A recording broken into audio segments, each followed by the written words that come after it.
information. They're looking for banking information. They're going to take all my money. That's fine. I'll figure it out.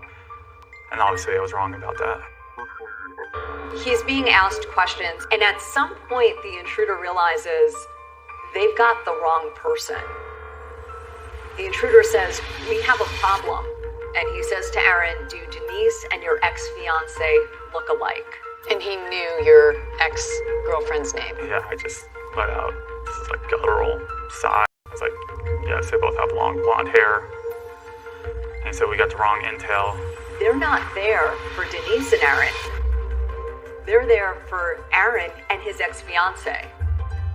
They used to live there together, and she has moved out, and in fact, only recently he's gotten all of her stuff out of the house.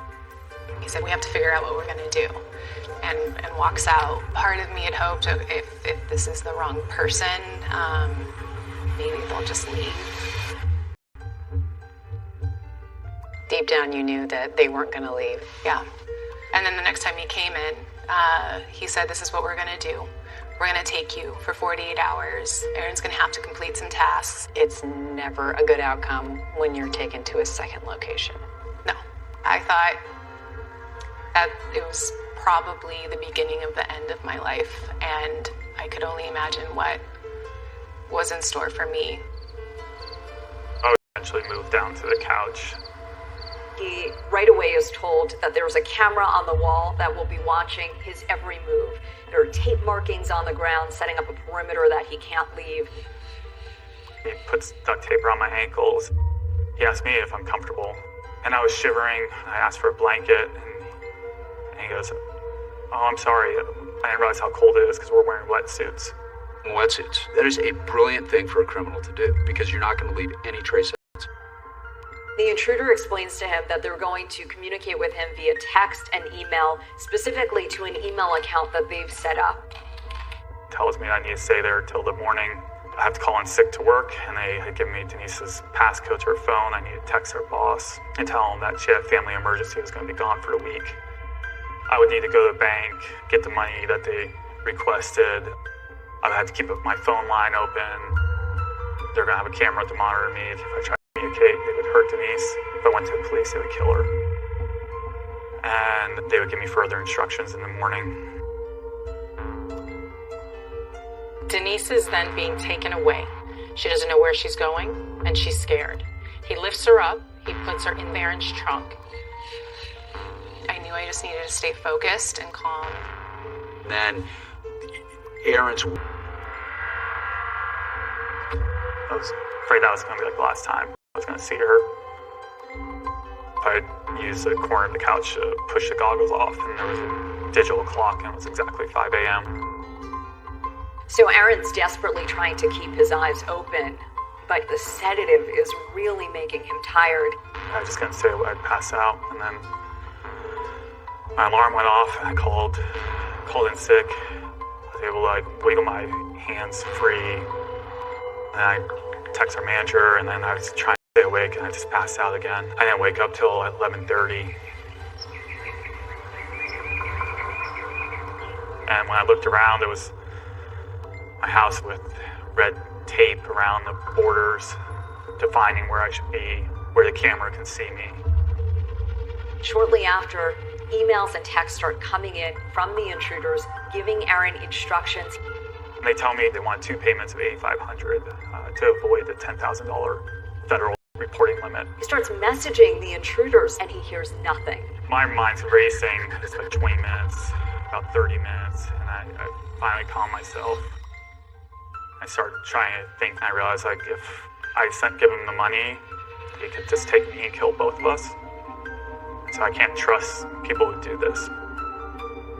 He starts thinking, his brother's an FBI agent. Do I call my brother? Do I call the police? What do I do? Imagine this agonizing period of time. Finally, he makes the decision. I've got to call Ethan, his brother who works for the FBI. His brother instructs him that they always tell you this, to not call 911. They tell you they're going to track you, but you need to call 911 right now. Aaron's holding his breath as he dials. He's doing the exact thing the intruders told him not to do. I hit 9 and 1, just hesitate. He thinks if I press this one, if I finish calling the police, I might just get Denise killed. Either Denise is going to be dead, or hopefully we'll be able to save her. The police are summoned to his home, and phase 2 of the nightmare begins. Aaron's hoping that police are going to come to his rescue, but he is in for a surprise. I'm telling you, it did not happen the way that you're describing it. It did not. Period. I didn't hurt her. I didn't do any of that.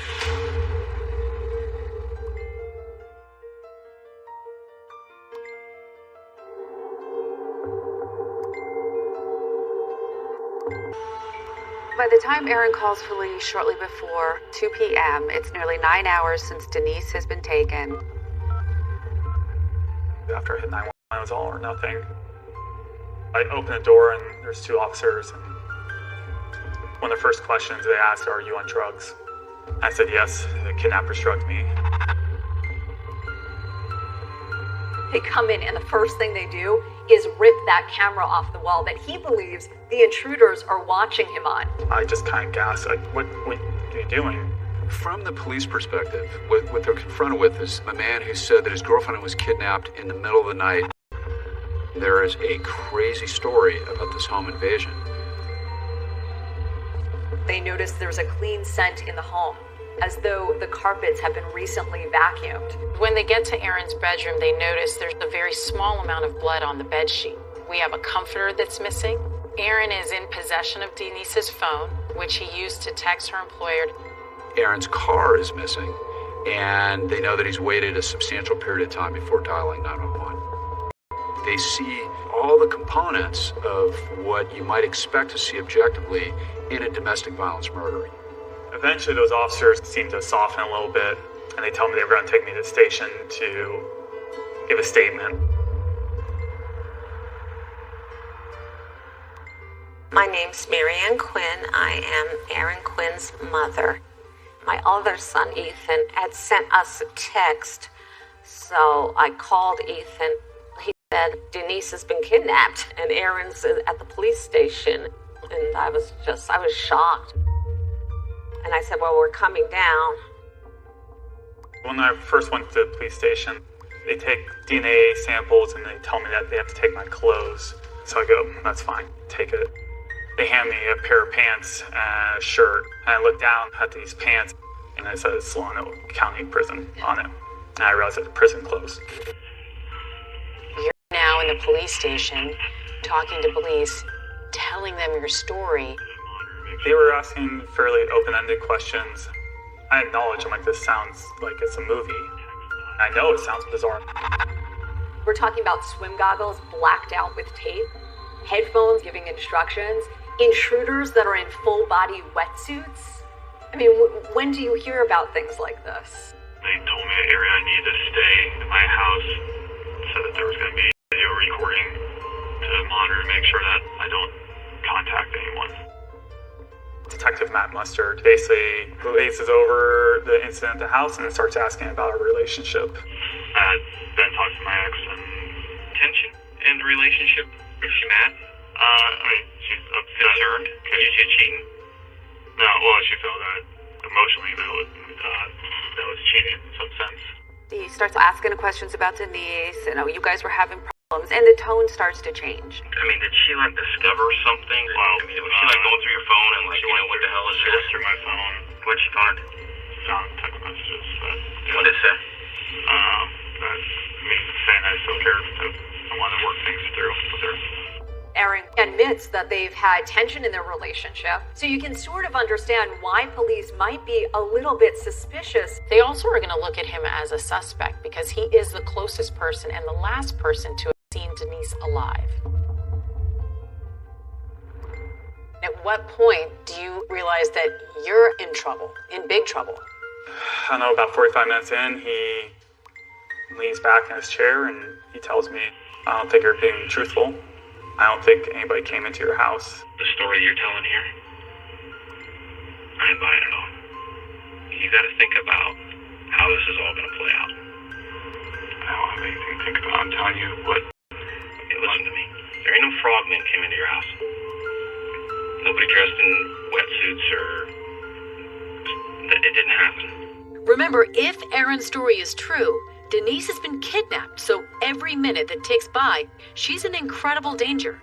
While this is going on with him, his parents and his brother are at the police station. They grilled his parents. We were telling him what a good kid he was.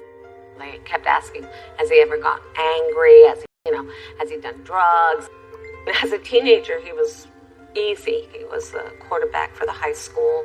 He got voted as the boy of the year. That's what they call for leadership abilities and commitment to good values. They really, really did not want to hear that. They had already decided he had killed her. They said maybe we're in a fight and I pushed her down the stairs. Maybe we're experimenting with drugs. We're experimenting with prescription drugs. Maybe we're into weird sex things and something went wrong. I don't think this happened intentionally. I think something happened, accidental, and you got to the point where you reacted the way that you did and you had to come up with this story. They were trying to get him to make the simplest concessions. You and her weren't getting along. Listen to me. You're a good guy, Think but about it from the you lost your position of temper. 40 years old. You killed her and threw her in the bay. Not only do they tell you they don't believe you, they say we think you killed her. Yes. Did you watch the Lacey Peterson Scott? An all-out search for Lacey Peterson. Mustard even brings up the Lacey Peterson case. I came home and called Mom, and Lacey wasn't there, and no one had seen her. Scott Peterson famously murdered his wife Lacey in kind of the same general area, Central California. She and her unborn baby were eventually recovered in the San Francisco Bay. Investigators say they plan to bring Lacey's husband Scott in for more questioning. You look at that and you go, that dude's a lying son of a bitch. That's the way people look at you. They're telling him that he's going to be perceived as a monster, and he keeps saying frogman because this person told them that he was wearing a wetsuit. The frogmen obviously didn't do it, so who did it now? Well, it's the guy that I've been sitting here talking to tonight. So now I get out my puzzle pieces and I start figuring out, okay, how do I make it so you look like a monster? I don't want to do that. Ultimately, I'm looking for the truth. At that point, did you think about just getting up and walking out? I didn't think about getting up and walking out because I assumed that I was going to be in handcuffs. As soon as I stepped up, they were going to arrest me. Then something incredible happens. The San Francisco Chronicle actually gets a message. You actually hear Denise's voice.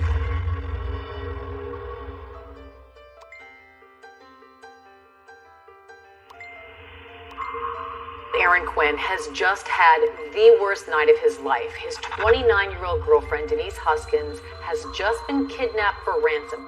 But the police are convinced the person responsible for harming her is Aaron himself. In fact, they believe he killed her.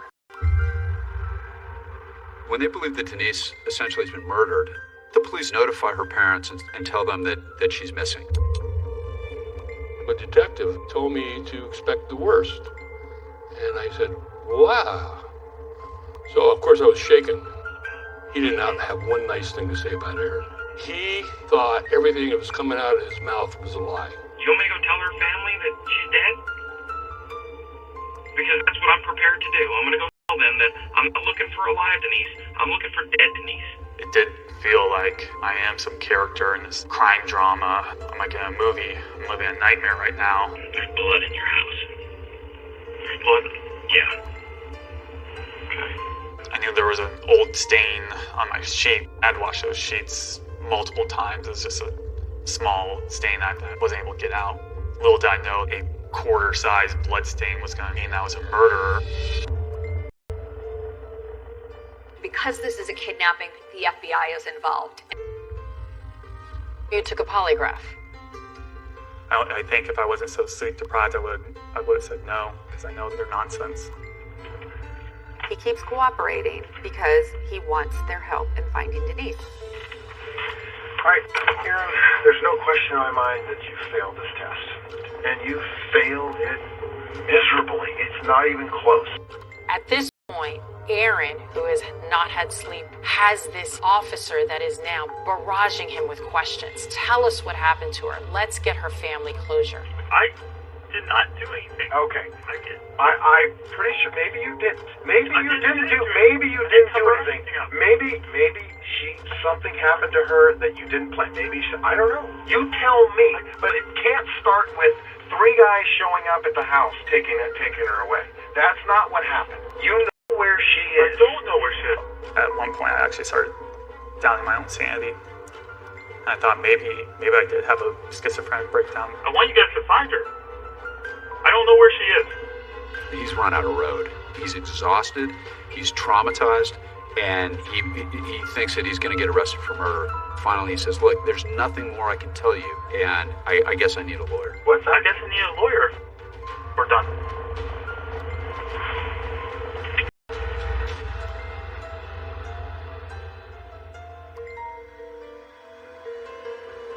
They convinced my brother to come in, and they were hoping that he can get a confession from me. You see Ethan walk into that room with Aaron. And Aaron just grabs onto Ethan and he just starts sobbing. I'm telling the truth. I know it's the craziest thing. I just started crying because there was someone there who actually wanted to help me. He says, I'm going to get you an attorney. It's like 6:30 in the morning. Ethan was just calling around and came up with Dan's name, Daniel Russo. And Dan ended up being in the office already. The phone rings.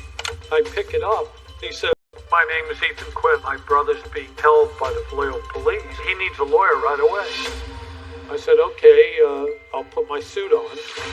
Dan Russo is a scrappy fighter. He's the guy you want to represent you if this happens to you. There seems to be a stream of blatant lies coming out. He's from the Bronx. He's got a thick accent. He says whatever he wants. He has basically died and gone to hell. I know the police officers, and I say, okay, is he under arrest? Well, if he's not under arrest, it's time to say me the whole story. And it was hard to believe. We all cried and cried. I think the thing that really got to me was when Dan Russo gave us a bail bondsman card. It never crossed my mind that he might need to be bailed out. I told him, look, this is going to be a nightmare, and there's no way you're going to be able to pinch yourself and wake up. That is, unless there's some sort of proof that Denise is actually still alive. And later that day, that is exactly what arrives. At about 12:30 on March 24th, something incredible happens. The San Francisco Chronicle actually gets a message from the kidnapper with what's called proof of life. My name is Denise Haskins. I'm kidnapped. Otherwise, fine. It's Denise's own voice, so we know that she is still alive. And she gives information relevant to present day. She talks about a plane crash in the Alps. An Airbus A320 plummeting in the French Alps. 150 people now feared dead. Earlier today, there was a plane crash in the Alps. My other attorney, Amy, called and said there was a proof of life and that the police wanted me back at the station. I just was told by a detective an hour ago that the boyfriend was responsible for killing her. And now I'm saying, oh, she's alive. They said they want to send a message back. And they also want me to look at my phone. The phone that they've had in their possession since I called the police the day before. I bring out my phone, and then I hear my attorney's paralegal saying Aaron's on airplane mode. And of course, if a device, as we all know, is on airplane mode, it's not receiving incoming messages. And as soon as he takes it off airplane mode, his phone explodes in a million messages. Why would the police put your phone on airplane mode if that was the only means of communication from a kidnapper who has your girlfriend? Exactly. They're just leaving Denise to fend for herself. It's not just Aaron Quinn who's being interrogated. Police are also speaking with Denise's family. The kinds of questions they're asking seem to insinuate that they think this entire kidnapping might be staged. detective asked Jane, has anything bad ever happened to Denise? I said, she was molested as a young girl.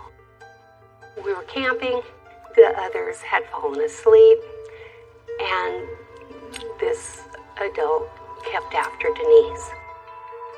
And according to court filings, the detective those that have this molestation happen want to relive it and experience the thrill of it again. I was dumbstruck. Detective Mustard has denied making this statement. She is clearly still alive, and rather than entertain the possibility that, oh my gosh, maybe this story is true, they immediately shift into, well, this must be a hoax. This morning, a shocking twist. Denise Huskins found safe in Huntington Beach. They had already decided she was dead. Denise Hoskins was located safely at an undisclosed location. It was very inconvenient for them when she showed up alive.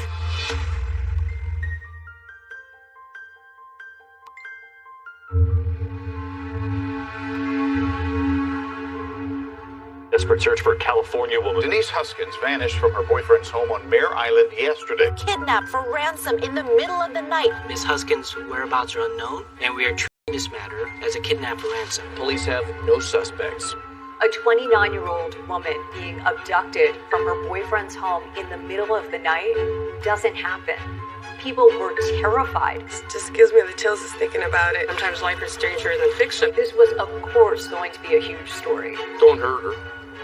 Please don't hurt her. This morning, a shocking twist. Denise Huskins found safe in Huntington Beach. On Wednesday, March 25th, news breaks that Denise Huskins, who's been missing for 48 hours, reappears in Huntington Beach, 400 miles away from where she was kidnapped. When Denise Huskins reappears, this story explodes. It was so sexy. The bizarre kidnapping case that looked like a real-life Gone Girl. It was Gone Girl, Nancy Grace. Is Huskins a real-life Gone Girl, like the movie? The movie Gone Girl is about a woman who fakes her own kidnapping. Meticulously stage your crime scene with just enough mistakes to raise the specter of doubt. Hinted on her husband who's cheating on her, and then leaves and allows the media to hone in on her husband. I turned on the TV, it's on every news network. Now to the latest twist in that kidnapping case in California. And then it just grew and grew and grew. Denise Huskins was located. She is alive and well, 400 miles away, where her parents live. It was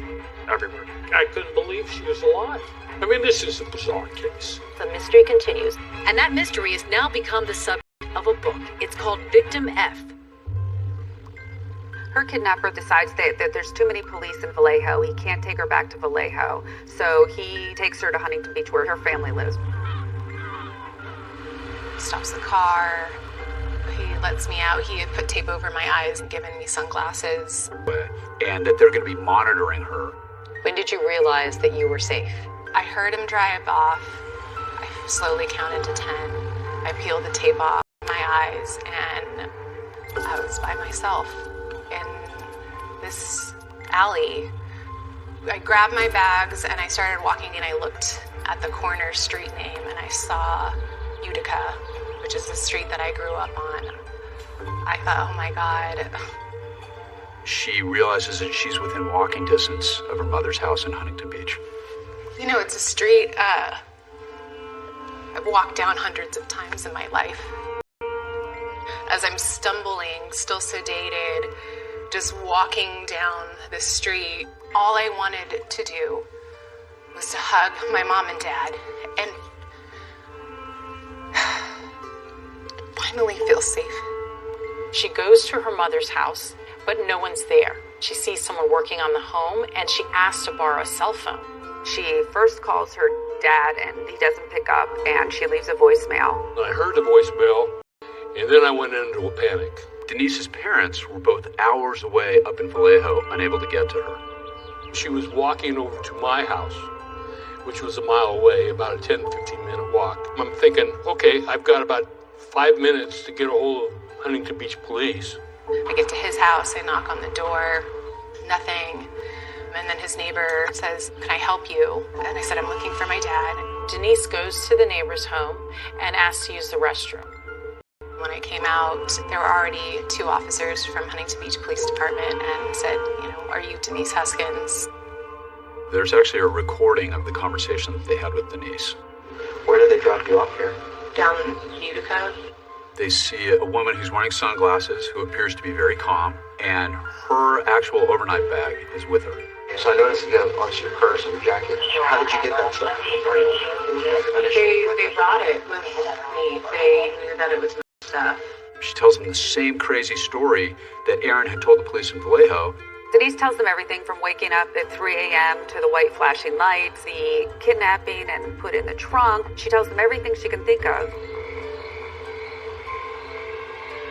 I was put in the trunk of Aaron's car, and then he started driving. I was in and out of consciousness. I knew it was hours and hours that we were driving. I feel the car slowed down, and I realized that we're reaching our destination. The entire time that Denise is kidnapped, she's regularly given liquid doses of benzo, likely that same sedative that she was given the first night. Did you ever ask him to let you go? I asked him if he was going to hurt me. The reason for that. They also asked in that interview, you were kidnapped for 2 days. Did they sexually assault you? Were you sexually assaulted or anything like that during this? No. They didn't touch you or do anything to you against your will? No. It's weird because it's all things considered. They treated me really nicely. Although Denise appears to be pretty calm to the officers that are talking to her, she does express fear. She does talk about how she's scared. At one point, she actually says that she thinks she needs to talk to a lawyer. Our detectives are going to have to talk to you. Yeah, I wanted to see about talking with the lawyer first. I continue asking for my parents. That's all I want to do is talk to them. I'm asking where are they? Can they?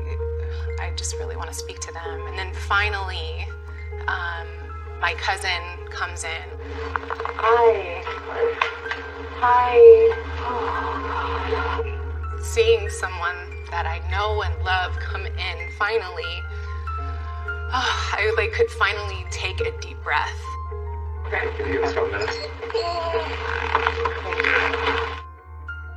He just took control of the situation, my cousin, and I finally felt safe. She's left the building with a family member, and at this time, all information is being turned over to Vallejo PD. We're confident that we're going to be able to piece together this puzzle and have a better picture of what really occurred once we speak to Miss Huskins. The Vallejo police want to interview her as well as the FBI. Nick, her cousin, who is the attorney, starts talking to Detective Mustard. And the first thing that Mustard tells them is we'll give immunity to whoever confesses first to making this whole thing up, basically. And Denise is like, what? Detective Mustard has denied making this offer. And it becomes very clear to her very quickly that she is actually in a legally precarious situation. It was obvious that I needed to get a defense attorney. And the FBI wanted to give her a courtesy flight on their plane. I said, absolutely not. You make sure she gets on a commercial flight, and I want her to go directly from the airport to my office. Meanwhile, what's being portrayed to the media is Denise isn't cooperating. We have a plane ready to get her. She turned it down. We have not heard from Miss Huskins. And they say we've lost contact with her. And we are no longer in contact with any of the family members. And so the nature of the press conference turns very quickly. From this point forward, I will not refer to them as a victim or a witness. It was very clear that the only people being investigated were Aaron and Denise. Police say the kidnapping was a hoax.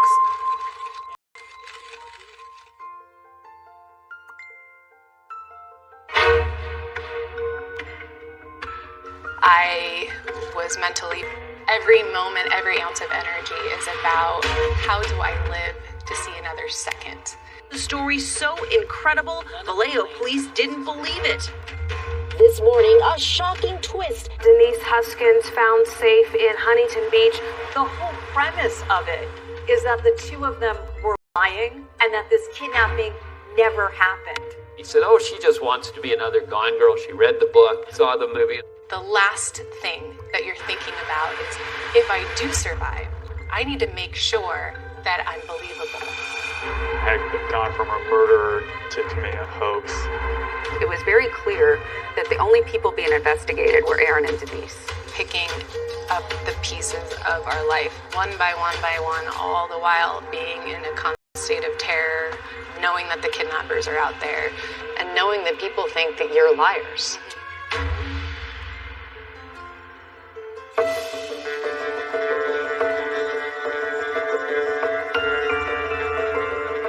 My name is Misty Caruso. I am a sergeant at the Alameda County Sheriff's Office.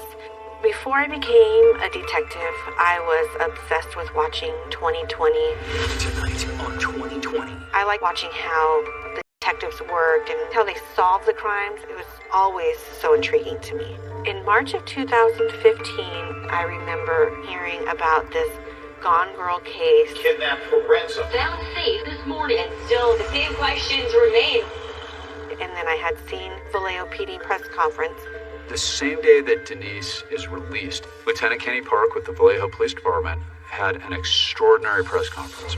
Lieutenant Kenny Park comes out and he starts by thanking reporters for being there. I really appreciate your time coming in. The Vallejo Police issued a press release even before that press conference, basically saying this it was an orchestrated event. So the reporters were already geared up for this to be a lot of drama at this press conference. The statement that Mr. Quinn provided was such an incredible story, we initially had a hard time believing it, and upon further investigation, we were not able to substantiate any of the things that he was saying. As soon as King started talking, I knew that they were going to go after us. From this point forward, I will not refer to them as a victim or a witness. I just remember thinking, this is insane. I was angry. I had gone from a murderer to now committing a hoax. Lieutenant Park never outright called Aaron Quinn or Denise Huskins liars. He never used the word hoax. But if you listen to the entire press conference, the whole premise of it is that the two of them were lying and that this kidnapping never For really nothing is upsetting. And I'm thinking to myself, how could you say that? You have no idea. No one's investigating. This is before they've even spoken to her. This is the same day that she's released by the kidnapper. Mr. Quinn and Ms. Huskins has plundered valuable resources away from our community. It is Mr. Quinn and Ms. Huskins that owes this community an apology. Sitting, watching the newscast, knowing that she's alive. And then they insult her by saying that her and Aaron owe everyone an apology. I was aghast. Police officers don't go on camera and give press conferences unless they're certain about what they're saying. To hear the reporters just go with his version of the story without even pressing them. When a reporter asked if Denise and I were facing charges. There are still some loose ends that we need to tie up, and at the conclusion of the investigation, if you feel that there is sufficient evidence to move forward, we will be requesting criminal charges. So Denise has no idea that this has happened because while the press conference is going on, she's making her way from Huntington Beach, where she was released, up to the San Francisco area to meet her attorney. The plane lands in San Francisco at 9:30 at night. I walk into my defense attorney, Doug Rappaport, his office. And one of the first things he says when I sit down, he's like, look, Vallejo Police, they just held a press conference and completely threw you under the bus. What do you have to say about it? I'm not somebody who just automatically believes my clients. I would be a fool if I did. And that's why I met with her and I went through the story repeatedly with her. When she was going through the story, the emotion was so real. Not only were the facts consistent, but I remember the most telling fact was when she was taken to the house and she was bound. She had been in the trunk for hours. He was awkwardly trying to get me out of the trunk. When he grabbed me, he stumbled, he fell. He pulled you into a garage. He just drugged me, and it was a really cold concrete floor. He put a blanket over me and said he had to go inside and clean. She heard him cleaning inside and thought he's a mass murderer and he's cleaning up from the last victim and that I'm going to die. In your book, Victim F, you write about a promise that you made yourself in that moment. I told myself, no matter what they do, no matter what they put me through, I'm not going to beg and scream. If it is the last moments that I'm going to be living for the life I had, I was absolutely convinced that she was telling the truth. By the time she meets with her lawyer and she's in a safe space, she's able to actually give the complete details of what happened. She told me that she did not tell the officers two things because he told her, do not mention these two things, and she was petrified of this person. One, that he was in the Marines, and two, that she had been raped. So that first day in captivity, he says, we have a problem. Because this wasn't intended for you, we don't have anything on you to make sure that you comply. So one of us is going to have sex with you, and it'll be recorded to make sure that you don't go to the police. And if we think that you are going to go to the police, we will air it on the internet. He acted remorseful and hesitant, like he didn't want to do this. I shared with him about being molested as a child and thinking some bit of him will just go, okay, I won't do this to her. But that didn't happen. No. During the course of those 2 days, he did rape her and videotape it. And not just once. No. Her kidnapper tells her that the group has decided the recording doesn't look believable enough. They have to do it again. He had told me it doesn't look consensual, so this time we'll have to kiss and we'll have to make it look like you're enjoying it. It's an unthinkable thing to go through to be raped, but then to have to act like you're enjoying it. You know, I had to do and say things that I would with Aaron. It's cruel. I mean, it's cruel. It's beyond cruel. It's a certain level of torture. After 2 days of Denise feeling like her life is being held in the balance every moment, her kidnapper comes to her and says, I'm going to release you. That was always the plan, but as the clock was ticking, I realized that if that 48 hours came and went and it didn't happen, I was mentally preparing myself for a fight, and it would have to be a fight to the death. And he woke me up. He said it was around 2 a.m. and that he was going to drive me down to Huntington Beach where my family lives. And then I just was in and out of consciousness. He stops the car, and before he pulls me out, he says that my strength is admirable and he really wishes that we would have met under different circumstances. But the police seem to have already decided that Denise's harrowing story isn't true. Nothing but a hoax. It is possible she could face criminal charges, and that Chronicle receives another email. Here was a guy trying to defend his victims. It just got more and more surreal.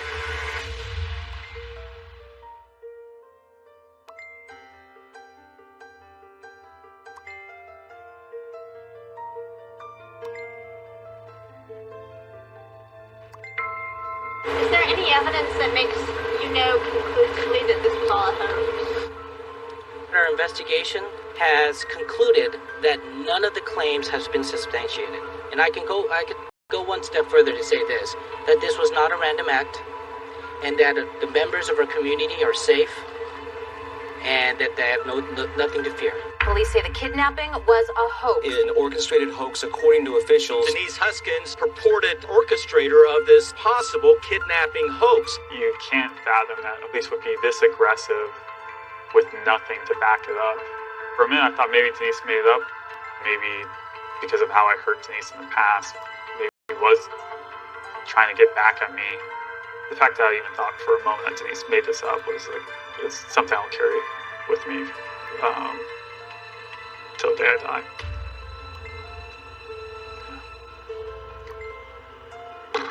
I was at my criminal defense attorney's at 10 o'clock at night until 5 the next morning. During the course of that evening, I'd been talking with the Vallejo Police Department and trying to get a sexual assault exam.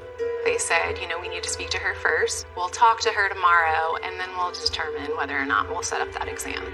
And according to court filings, when Denise's attorney asked for that exam, Vallejo police initially disregarded that request.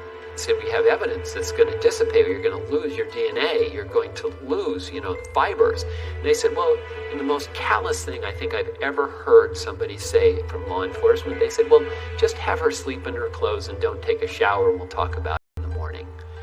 Vallejo has denied this account. And my attorney told me, you don't have to speak with the police, but the only way that we're going to catch this guy and the people who are involved is if you speak to them. Denise does go in to speak with law enforcement. She has 2 days where she endures questioning after having experienced such a traumatic event. The first day I was questioned by the Vallejo police, and then the second day the lead FBI agent took over. And with his questioning, it was very different. They spoke to her just like any other suspect. There wasn't one time, I think, where they showed any real compassion or understanding, and that's because they believed that she was a criminal. It seemed like the assaults again, what position I was put in, what his body felt like. And at the end of it, he basically says, are you sure? Is there anything else you want to say? Because it's a crime to lie to an FBI agent. They basically threatened her. They said, you can be prosecuted. The FBI agent told me after we concluded Denise's interview that he was 99% certain that she was lying. And he told my attorney, you should watch the movie Gone Girl. It explained a lot. So when they started calling her Gone Girl, I was shocked. He said, she just wants to be another Gone Girl. She read the book, saw the movie. And I thought, well, what does that mean? I had heard of the book and the movie. I hadn't seen it, and I had no clue. The new twist in what some call the real-life Gone Girl. The story is being compared to the movie Gone Girl, where a beautiful woman fakes her own kidnapping. She is not the Gone Girl. She's a responsible person. Once you've been through the trauma you've been through, no one would expect and you to go be disbelieved. Through something like that, and every moment, every ounce of energy is about how do I live to see another second. That is all you can think about.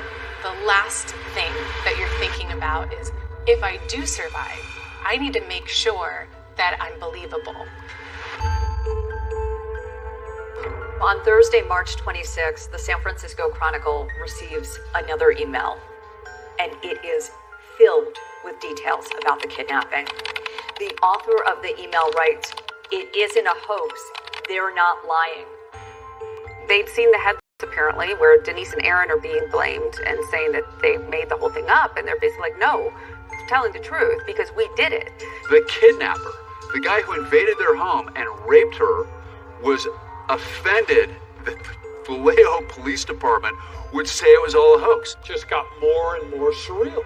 The kidnapper wanted credit. Yes, I do believe they wanted to clear our names, but they also wanted credit for their work. There was also a level of arrogance, like, look how clever we are. Not only are there explicit details about the kidnapping, but they attach photos of evidence showing even the room that Denise Huskins was held in. Pictures of the squirt gun with a laser thing duct taped on it to make it look like that's what the red dots were. It describes crimes that they had committed on Mare Island leading up to the kidnapping. They started out as car thieves, but they weren't making enough money, and then they started getting into this kidnapping for ransom. They call themselves Ocean's 11 gentlemen criminals. Why do this? Why not do it? They probably thought they were like George Clooney and Brad Pitt.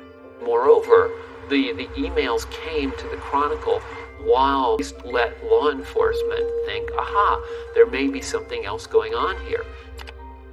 While all of this is going on, you two haven't seen each other yet. We're talking, and I tell him that I'm still in the Bay Area.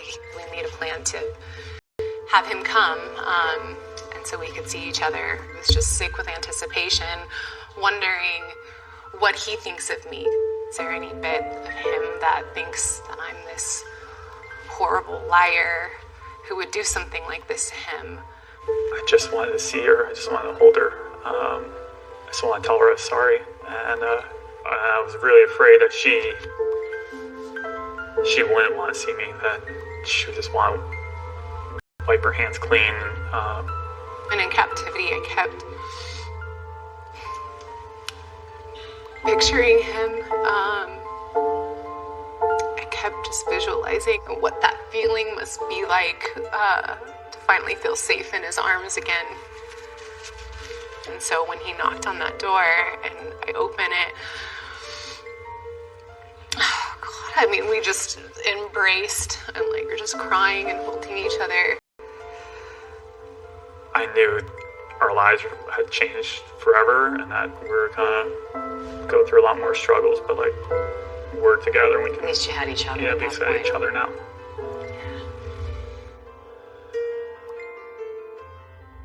A little more than 2 months after this, there was a home invasion in Dublin, California. County emergency. Finally, Aaron and Denise's story is about to get a big shot of believability. They are out there right now. My husband is fighting with them. When the Dublin incident happened, I said, oh, that's a wrap.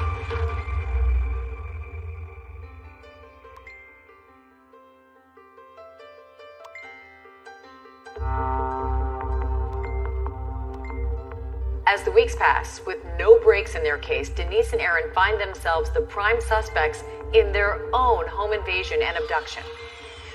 The nightmare in many ways is just getting started for Denise and for Aaron. They believe that they're not safe, that whoever is responsible for the burglary and Denise's abduction is still out there, and police certainly are no longer looking for those people. We were picking up the pieces of our life, one by one, all the while being in a constant state of terror. So I was about to get fired from my job. They were looking for, I believe, for any reason, they fired me because they didn't want my bad reputation tainting them. It plants a seed in people's minds to doubt us. And everything we worked hard for, it just got wiped away. People want to hate. I was an object to throw stones at. It was devastating to see both of them. They could not function.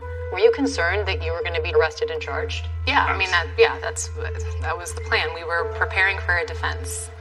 But there's about to be a very big break in the case, which will change everything. On June 5th, 2015, I received a call about a home invasion robbery that just occurred in the city of Dublin. Dublin is a small California town that's about an hour south of Vallejo. An older couple wakes up during the middle of the night to a bright flashlight shining in their faces. The wife had reported seeing a laser also being pointed at her. It's this exact same thing that happened to Aaron and Denise, only this time things go awry pretty quickly. When he attempts to tie up the wife, the husband jumps across the bed and tackles the suspect. The wife is able to slip away and go to the bathroom and call 911. County emergency. We had a break-in. They are out there right now. My husband is fighting with them. I just broke loose. I will hide in the bathroom right now. 173-174 detail. Husband fighting with the subject. Yeah, boy, is that subject that's fighting still in the house? The suspect tries to get away. He, in turn, hits the husband upside the head with a Maglite-style flashlight and exits the house. He ran away already! He ran away! Okay, my husband is bleeding. He had a pretty good head injury, but he fought this man and essentially chased him out. Well, in the struggle, the kidnapper wound up leaving a cell phone. Law enforcement was able to quickly find out who the owner of this cell phone was. And it comes back to a woman in Orangevale, California. So when we reached out to her, she had told us that her son, Matthew Mueller, lost his phone the day before. They learned some pretty astonishing things about Matthew Mueller. He joined the Marine Corps for 5 years, and he actually was discharged honorably as a sergeant. He graduated summa cum laude from Pomona College out here in California. He had a number of years of military experience, so that set him apart from most of our classmates. Certainly prioritized his studies over his social life. And then went to, of all places, Harvard Law School. You don't get into Harvard Law without being some combination of smart and hardworking, and he was very clearly both. He went into immigration law, he got married, he had this very successful life that was just getting started. Mueller claims that in 2008 he was diagnosed with bipolar disorder, and by 2015 his life was kind of falling apart. He'd been disbarred by the California State Bar for failing to return $1,200 to a client. He told us where he was at. That was in their family cabin in South Lake Tahoe. They had located the suspect of the home invasion. They were going to serve a search warrant. Misty Karasu was still a day away from officially being a detective, but when her boss called and asked her if she'd like to go to South Lake Tahoe for one of their cases for a search, she said, "Sure, I'm there." The house was your typical cabin in the woods. The house looked quiet. It didn't look like there was anybody home. We all lined up tactically and walked up to the front door. We kicked down the door. The place was cluttered. As we make our way across all the debris, we see Matthew Muller coming out from one of the bedrooms. And then we asked him, "Do you know why we're here?" He said yes. When I went to take pictures of him, he was just shut down, didn't want to talk, just like a blank stare.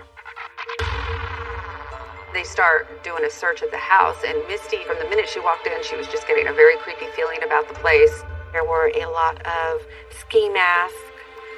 There were a few stun guns. We did recover a number of laptops, cell phones. There was one specific laptop that was stuffed in between the mattress and the box spring of his bed. He was driving a stolen Ford Mustang.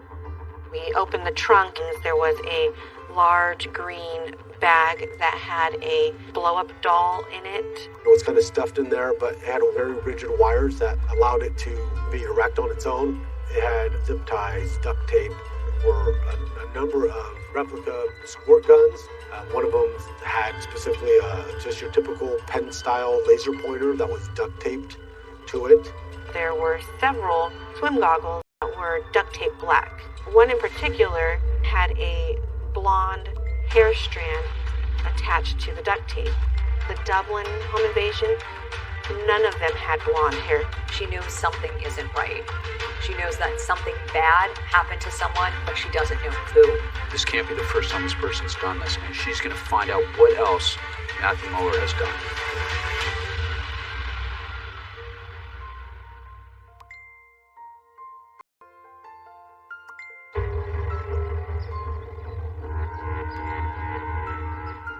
After the break-in in Dublin, Detective Misty Caruso doggedly pursues this.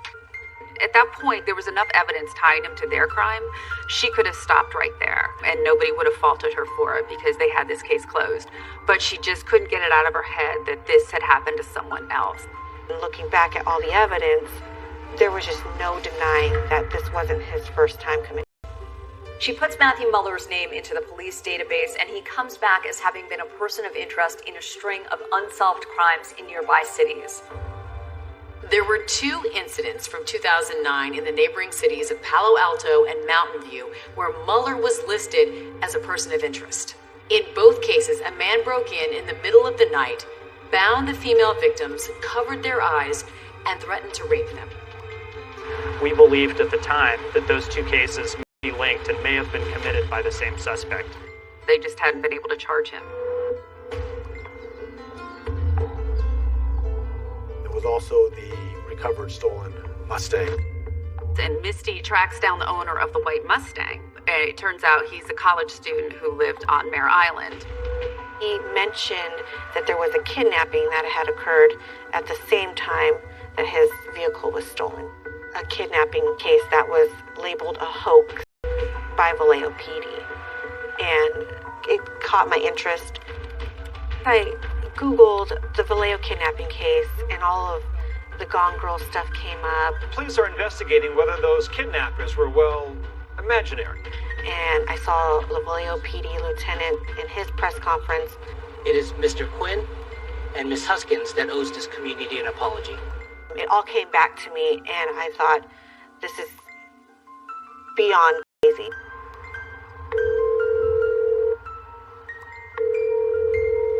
She wants to talk to Vallejo. She can't get a call back. She finally reaches them and well, you got to talk to the FBI. And she calls the FBI. I said, I have this suspect in custody who may be a person of interest to you in the Vallejo kidnapping case that you guys deemed a hoax. And he told me that it wasn't the FBI saying that it was a hoax and that it was Vallejo PD that said it was a hoax. And they came pretty quickly after that. There was one representative from Vallejo PD, and then there was 2 FBI agents that came to our station as well. And when we showed them the pictures and the evidence we had, they were shocked. They were shocked.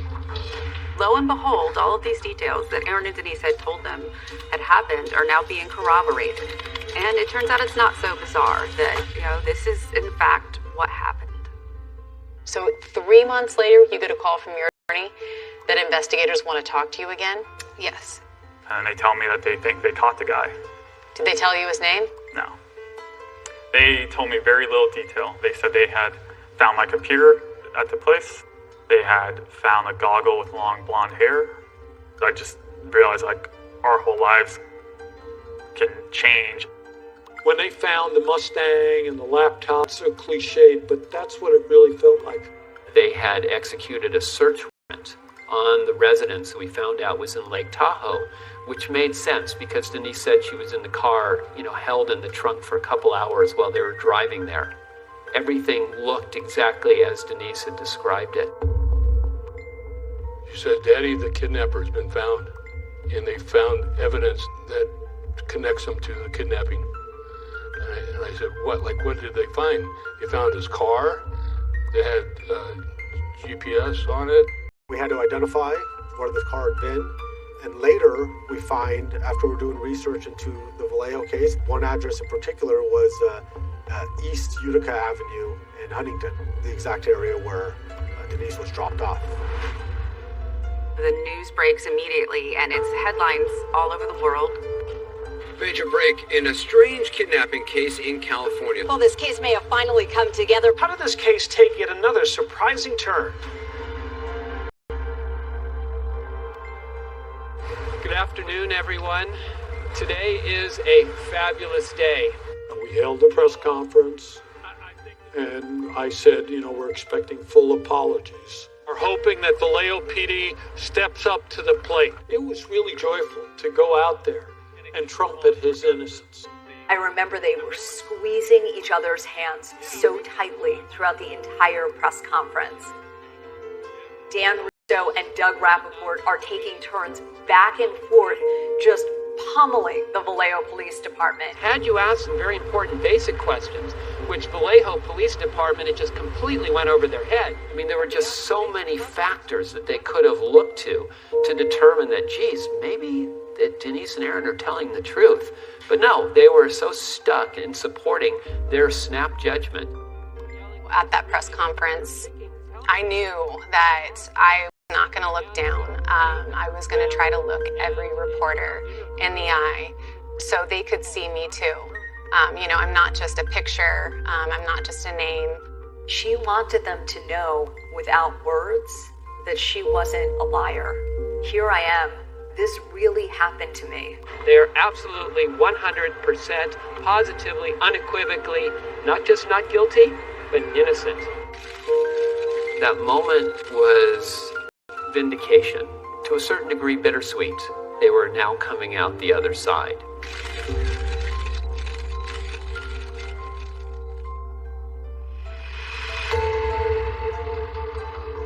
There are so many questions for the Vallejo Police Department about how they got this so very know that there were other people there that night. It just would have been impossible to have been done with just one guy.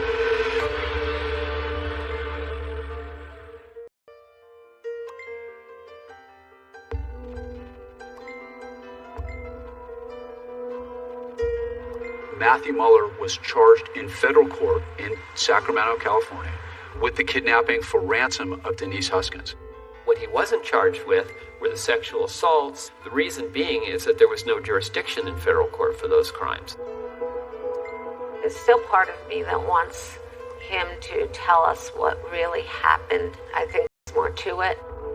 Aaron and Denise know there were other people there that night. There was things that happened that we saw, that we heard. It just would have been impossible to have been done with just one guy.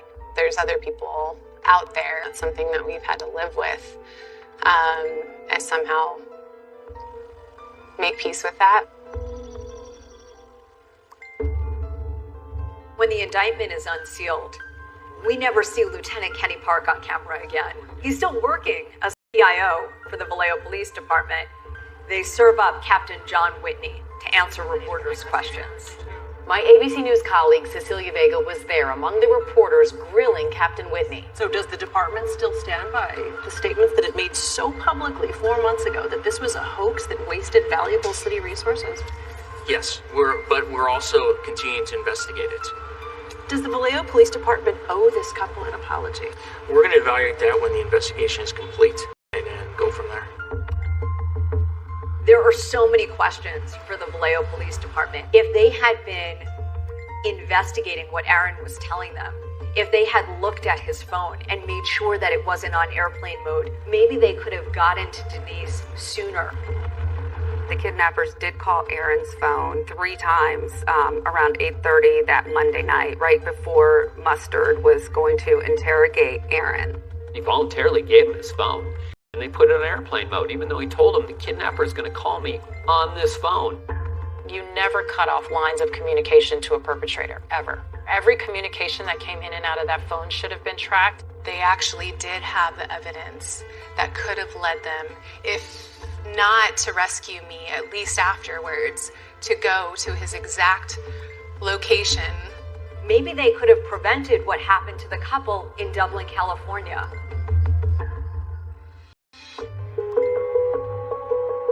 The Vallejo Police Department publicly threw you under the bus, so when the truth comes out, you were telling the truth the whole time. Did they ever say, "I'm sorry"? The city attorneys wrote. Now clear that there was a kidnapping on March 23rd, 2015, that it was not a hoax or orchestrated event. It also admits that the words that Lieutenant Kenny Park spoke during that press conference were harsh and offensive. A private apology, though, not a public one. Yes. I run you over with my car, right? And, I send you a new pair of shoelaces. It just doesn't work. It's totally absurd. So I was happy they sued the city. Aaron and Denise filed a civil rights lawsuit alleging a number of claims, including defamation. When Lieutenant Park falsely accused Aaron and Denise of faking the kidnapping, the police department did not have all of the information they needed. You can have a theory, but your theory should not survive contact with the first contrary facts. You have to adjust. And it's fine for people to make mistakes. To not accept it and acknowledge it, I cannot understand why that's not something that they don't seem willing to do. When we asked about that apology, the city of Vallejo sent back a statement. It says in part the case was not publicly handled with the type of sensitivity a case of this nature should have been handled with. And now, 6 years later, the current police chief, Shawnee Williams, writing, "I would like to extend my deepest apology to Ms. Huskins and Mr. Quinn for how they were treated during this ordeal." But at the time, the department had a very different response. Unbelievably, the lead detective on this case, Detective Matt Mustard, is named Officer of the Year for 2015, the year of this case. I thought, boy, he blew it big time in this case, so he must have done a fabulous job in some other case to make up for it. Your new book is called Victim F. Why'd you pick that name? When the FBI agents were writing the affidavit for the arrest of Matthew Mueller, they asked us specifically, do you want your names in it? And typically in affidavits like that, victims remain anonymous because of the sensitive and violent nature of the crime. But we weren't anonymous, and we said, of course, yes, we can't rebuild our lives until people can see the truth. I was victim F for female victim, Aaron was victim M for male victim, and when the affidavit was made public, we were still victim F and victim M. We requested interviews with the Vallejo Police Department, Detective Matt Mustard, and Lieutenant Kenny Park, as well as the FBI, but we did not hear back. Ultimately, Aaron and Denise settled their civil suit against Vallejo, Detective Mustard, and Lieutenant Park for There will be a sentencing hearing, and then Aaron and Denise get their chance to read their victim impact statements. You actually were staring him down face to face. What was that moment like?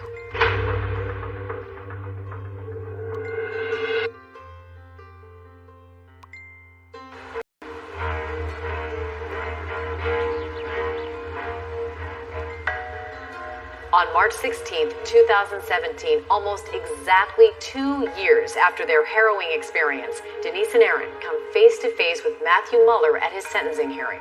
Matthew Mueller entered a plea of guilty. He received a 40-year sentence.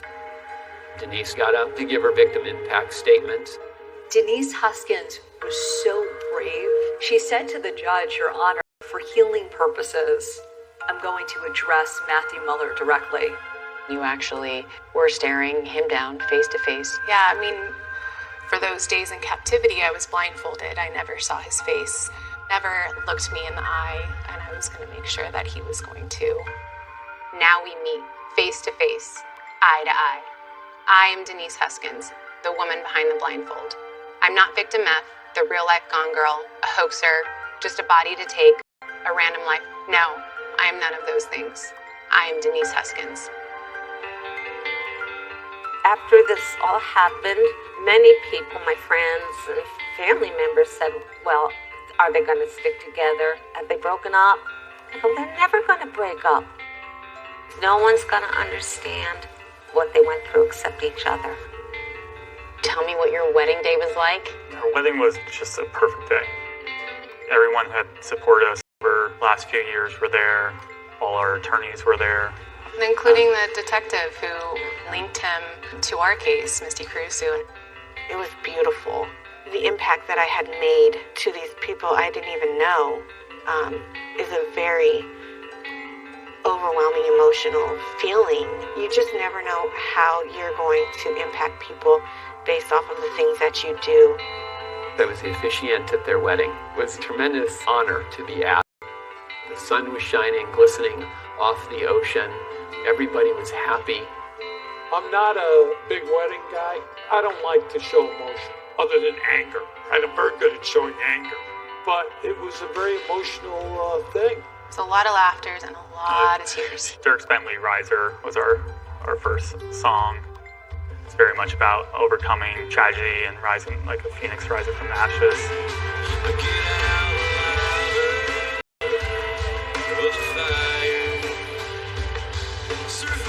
Can't talk about it. Look at you now. You got married. You have a little girl. She was born 5 years to the day of my release from the kidnapping. It just was an incredible, just like rebirth, life just coming full circle. Have you thought about what you will tell your daughter one day about any of this? I'll tell her everything. Although a lot of what we wrote about in the book is tragic and sad. It is actually really our love story. And there is a happy ending, and it's her.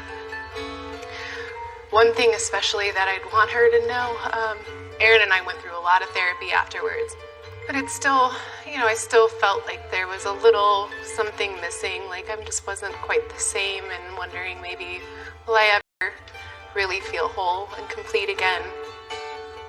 I just feel like she just completed me, that little piece that was still broken and missing, and so she's given me more than she could ever know. And I do want her to know that. Wow, what an incredible image. Great to see the family together. A beautiful baby, and finally, a much-deserved new chapter for them. Boy, do they deserve some joy in their lives. But even today, the case continues. Matthew Mueller now faces charges in state court